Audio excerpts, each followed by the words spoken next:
Isaac had an unusual ordination. You know, the Presbyterian Yukon was meeting in Barrow for their 100th anniversary of that church, and we decided, hey, wouldn't this be a good time to ordain two commissioned lay preachers for a number of years, one from our area and one from the St. Lawrence area, Timothy Galagagan. And so we had to first ask the Presbyterian Yukon to see if we could ordain them. And so we did. We asked. There were some opposition we knew before, but when we started the process of voting, I called for the vote of, where you have to stand up if you are in favor of this ordination. Nobody opposed, so we set up an ordination.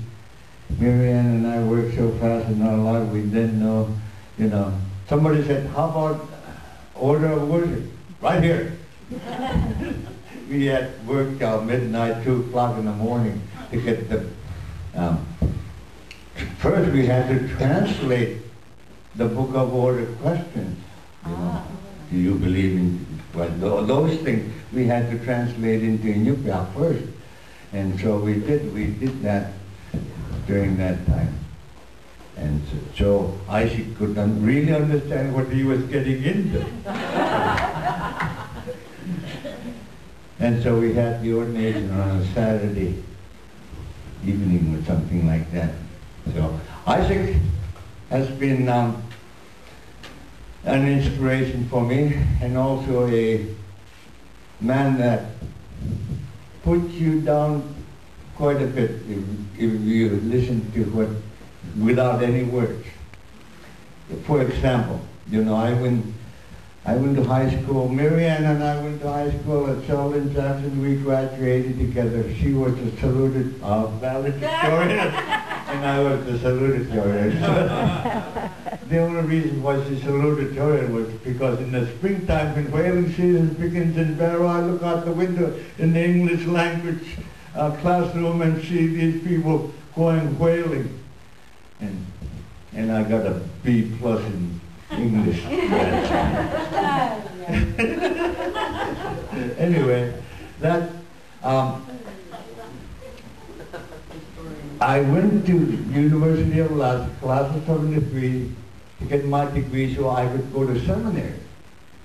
The only reason I went to college was to go to seminary, and I had to do it the way that the people from Sisseton, South Dakota, those Indians down there, I met them and they had all these degrees, and here we didn't have any up here. So the reason why I did that, went to University of Dubuque, got out of seminary in '76. I had 2 churches, Atkoochook and Kaktovik, 3 weeks in Atkoochook, 1 week at Kaktovik. The time I went to Kaktovik, on September 24th, I went there, had a church service on September 26th, 76. And we had church service on Sunday morning, evening. And Sunday morning there was a knock on the door, really big bang, and my Uncle George Washington, Atkoochook, whose birthday was yesterday, George Washington. He said, let's go whaling. And so I quickly went over to my Aunt Marianne's mom, my auntie. Oh, we have same mom too, though. My aunt, mom. Yeah, and mom. She was adopted too. Mildred, my mom's sister. Went over there, and that morning, we went Monday morning. Really nice weather, beautiful sunshine, with glassy eyes. a glass of water, and we found out there was a whale out there. We were kind of late, so we decided we better wait around for the other guys to get a chance to kill the whale. And the thing that happened that day, okay, James, he didn't say it.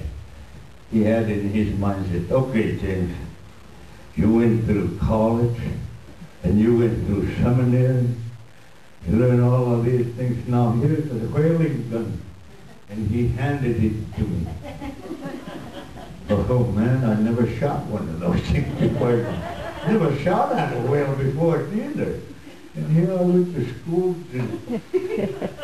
So he gave me that shoulder gun, and it's heavy, about 50 pounds, you know. And well, my uncle said, I have to do it. I have to do it.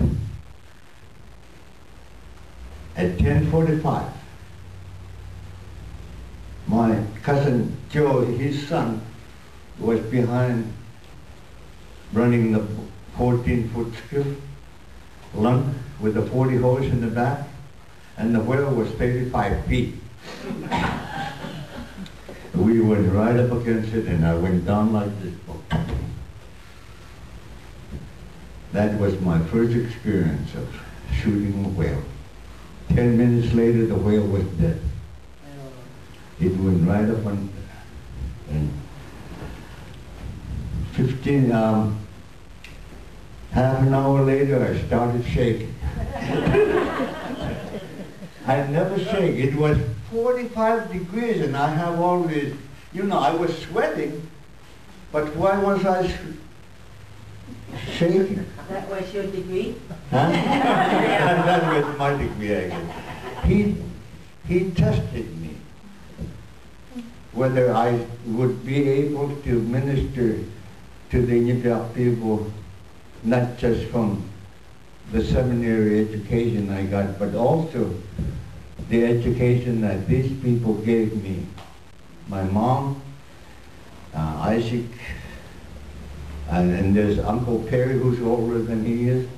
And so they're the ones that made us who we are. Because we had to follow, you know, they were talking about reading the Bible every night at 9 o'clock.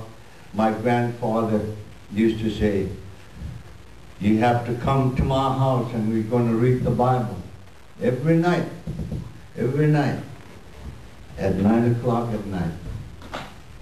And that's why it's so important for me, Marianne, and all of us from Kaktovik, that there was part of that family, the Adam and Eve family.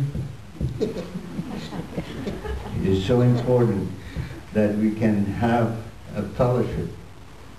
And my mom used to say about this guy, when he was small, young boy, he gave my grandmother, his mother, gray hair because he was so rambunctious, you know, how some kids are. They're so quick in answering, they're so quick in doing things, and also, he's one of those guys that walked to work every morning for how many years? 30 years maybe, huh?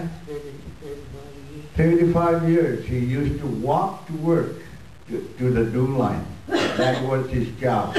That's where he retired a long time ago from. And that's why he's the only one that don't have any heart problems. Uncle George will have a heart problem. I have a heart problem. My Uncle George had a heart problem. Uncle Thomas has a heart problem. Uncle Roy has a heart problem. He's the only one that never had a heart problem. Because I think he walked every day. Storm or no storm. Sunshine, rain, sleet. He walked. And that's how he taught us.